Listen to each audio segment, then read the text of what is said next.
Hi guys, welcome back to my channel again. Thank you so much for all of your comment from the previous video. Really appreciate the support that I've been receiving, like I said before. As promised, today I'll be doing a part 2 of the pros and cons to living in the city versus the countryside video. It's been really hectic this week, really struggled to get this video out to you guys. I'm really trying my best to stick to the schedule that I've set myself.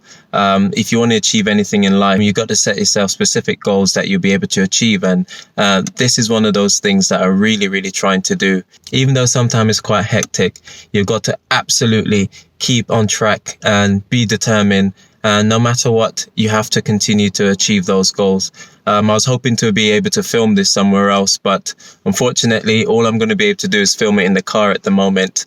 I'm actually at a hospital, believe it or not, in the car park. Unfortunately, my wife had a bit of a fall and she has to come in and see some specialists to make sure everything is okay. I'm pleased to say that she's going to be all right. It was a terrible fall, but thankfully she's okay and she's safe.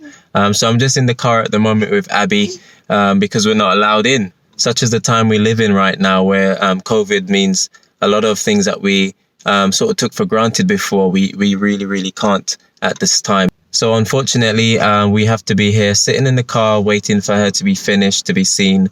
Hopefully it won't take too long. So back to task. As I said before, I'll be going through the pros and the cons to living in the city versus living in the countryside. In the previous video, I discussed the pros and the cons to living in the countryside. This time we'll be doing it from the perspective of living in the city. Now, unfortunately, I couldn't drive down to London and I couldn't have amazing shots of the city of London, even though I really would like to add to this video. So you just gotta have to use your imagination for this one. So without any further ado, let's get into the video.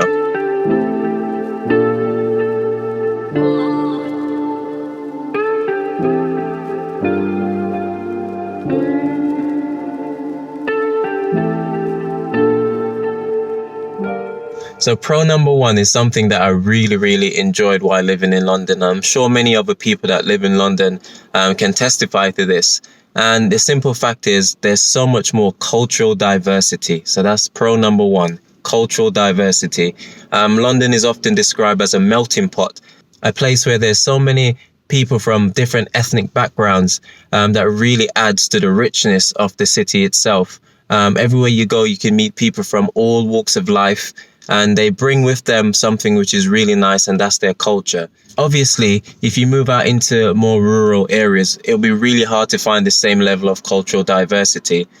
So if you're somebody who absolutely thrives on that, the culture that people bring, if you've got children and you'd like them to learn about other people's culture, the best way to do that is to mix and to mingle with these individuals. So that's one thing that the city really has over living in the countryside. And you can't really get that anywhere else because of some of the other benefits that city life may bring.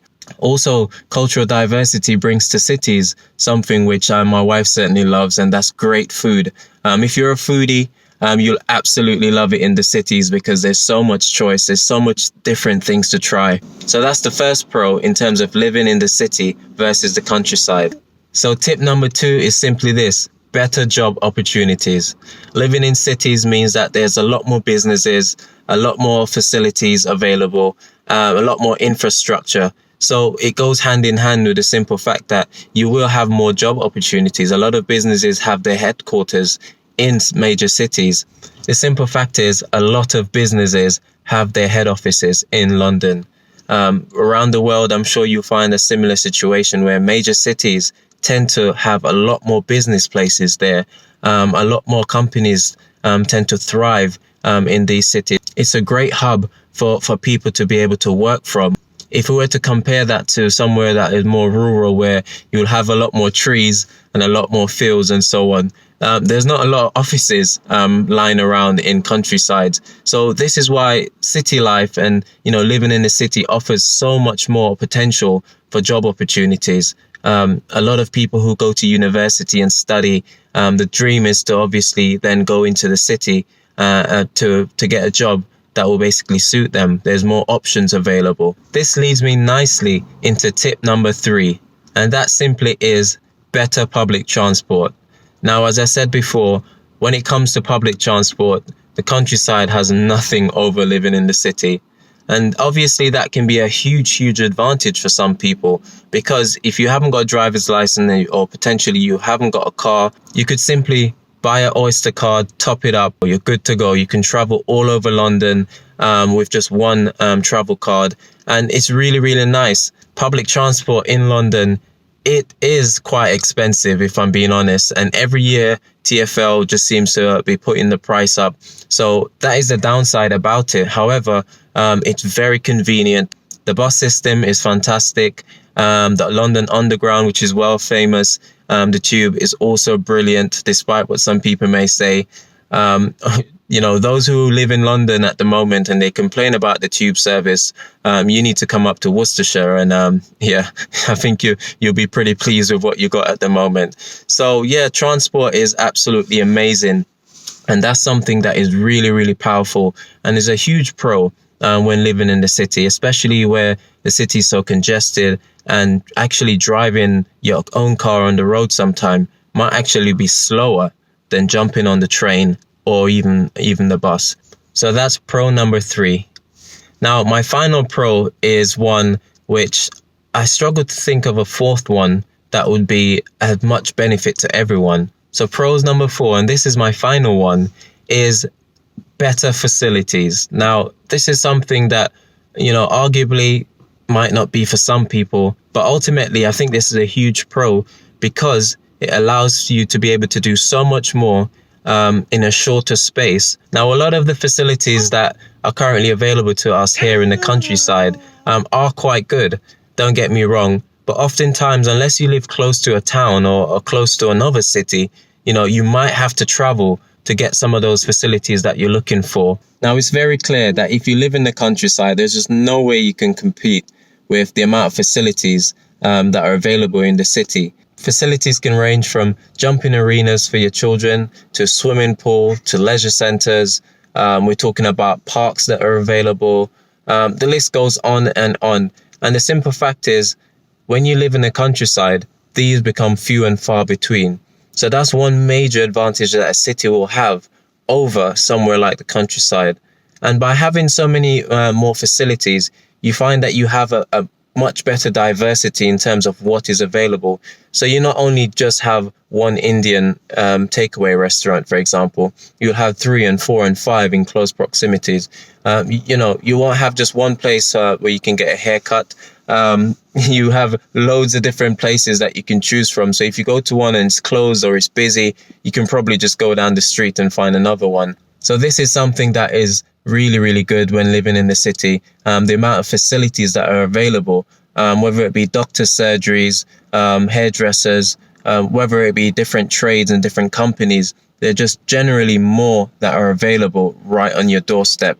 So those are the main pros that we found since moving out of the city. And if you can think of any more, please put them in the comments below so we can have a chat to see what things that you found that are so much better with living in the city. Like I said, this series is not to knock living in the city. There are pros and cons to both living in the city and living in the countryside. But I thought I'd just share some of the major ones that we found since moving here. And if you're thinking of making this jump yourself, these are some of the things that you really need to consider, because it can be a huge deal breaker if these are some of the things that you really hold dear to you. Now, like always, I can't give you all of the positives without some of the perceived negatives. So we're going to go into some of the cons right now. Straight away, con number 1 is the level of pollution. Now, like I said before, pollution is something that is becoming really serious, especially in the UK. The cities are notorious for it. I remember a couple of years ago, I watched a Panorama documentary, I think it was, where they monitored and measured the level of pollution that children had to endure in walking from their homes to school. They gave the children special backpacks that measured the amount of emissions and the toxicity levels within the environment around them. Every single one of these children ended up breathing in too much toxic air, more than they should be, and ultimately highlighted the fact of just how polluted the cities were. Even when the children were on the playground, this school so happened to be like just 5 minutes away from where we used to live in North London. the level of toxicity in the air around this school actually also failed European standards. So this is just to illustrate just how dangerous and how toxic the air is in these cities. If you can imagine all of these cars, all of these vans and buses, plus all of the businesses that are operating, they're all putting out this pollutant, toxic CO2 emissions into the atmosphere. And because they're so congested, there's just not enough fresh, clean air going around. So you find that a lot more people are becoming sick because of the air and the that they're breathing in from this environment. So that's something that we definitely have to consider as a negative. So con number 2 is simply this: crowds and noise. Now, it's no secret that it can become pretty noisy in London. I remember times when I'll be in bed trying to sleep, and all you could hear are cars driving by in the streets. Everywhere is just so much busier. The hustle and bustle is so much greater than it is in the countryside. The noise from the cars, whether it's the police sirens or the ambulance or any form of responder. When you think of stuff like public transport and getting around on the streets, it's absolutely jam-packed. Normal high streets can be almost as busy as shopping centers. That's how busy some of these high streets can get.